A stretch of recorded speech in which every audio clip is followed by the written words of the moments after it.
Hello दोस्तों, आज के वीडियो में हम बात करेंगे कैसे ज्ञान से मोक्ष की प्राप्ति होती है।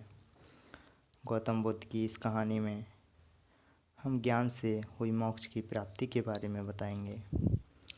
एक दिन की बात है, महात्मा बुद्ध अपने शिष्यों के साथ कुटिया में बैठे थे और ज्ञान चर्चा का विषय आरंभ था। शिष्यों के आग्रह पर उन्होंने एक कहानी आरंभ की।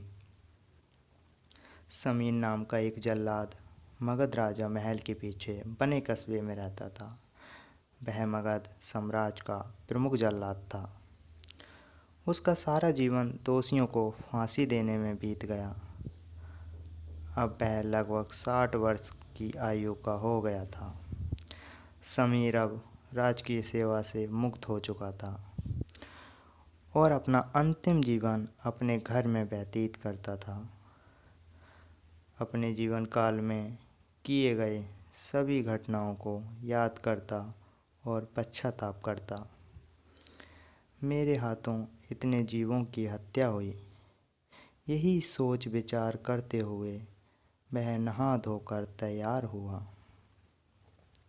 जैसे ही वह खाना खाने के लिए बैठा, दरवाजे पर आवाज़ आई। समीर बाहर निकला तो एक भिक्षुक उनके द्वार पर खड़ा है, जो जान पड़ता है काफ़ी दिनों की तपस्या के बाद उठा और भूख से व्याकुल है। समीर तत्काल अपना वह भोजन जो स्वयं के लिए था वह भिखारी को दे देता है। भिखारी की भूख शांत हुई और भिखारी प्रसन्न हुआ। भोजन के पश्चात भिक्षुक और समीर दोनों बैठे हुए हैं। तभी समीर ने अपने जीवन में किए गए कार्यों को भिखारी के सामने प्रकट किया। समीर ने बताया, वह राजकीय सेवा में दौरान अनेकों कैदियों अथवा अपराधियों को मृत्युदंड दिया, जिसके कारण मुझे अपने किए गए अपराध बोझ लगते हैं।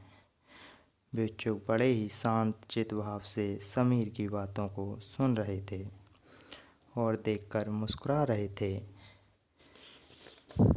समीर ने अपने जीवन के प्रत्येक घटनाओं को भिक्षुक के सामने रख दिया। समीर की सभी बातें समाप्त होने के बाद भिक्षुक ने उसे दोनों हाथों से उठाया और हृदय से लगा लिया। भिक्षुक ने पूछा, वत्स, तुमने ये सब क्या स्वयं किया या फिर किसी के आदेश के कारण? समीर बोल पड़ा, ये सब सिद्ध होने के बाद राजा के आदेश पर ही मैंने मृत्युदंड दिया। वत्स, फिर तुम दोषी कैसे हुए? तुमने तो अपने स्वामी के आदेश का पालन किया। ऐसा कहते हुए भिक्षुक वापस लौट गए। समीर जैसे ही भिक्षुक से विदा कर वापस आता है, उसकी मृत्यु हो जाती है, जिसके उपरांत उसे मोक्ष की प्राप्ति होती है। कहानी अंत कर महात्मा बुद्ध शांत हुए। महात्मा बुद्ध के शिष्य इस पूरी घटना को ध्यानपूर्वक सुन रहे थे।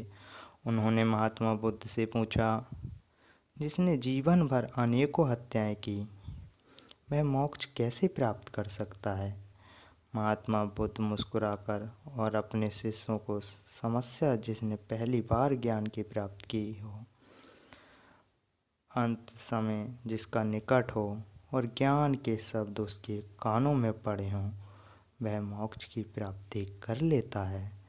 महात्मा बुद्ध ने बताया, हजारों शब्दों के उपदेश व्यर्थ हैं जब तक व्यक्ति का नाम शांत ना हो।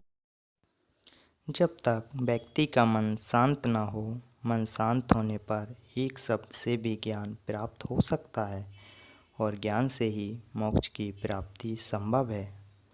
दोस्तों, मेरा चैनल अच्छा लगा हो तो प्लीज़ कमेंट में बताइए और चैनल को सब्सक्राइब कीजिए। मिलते हैं नेक्स्ट वीडियो में। धन्यवाद।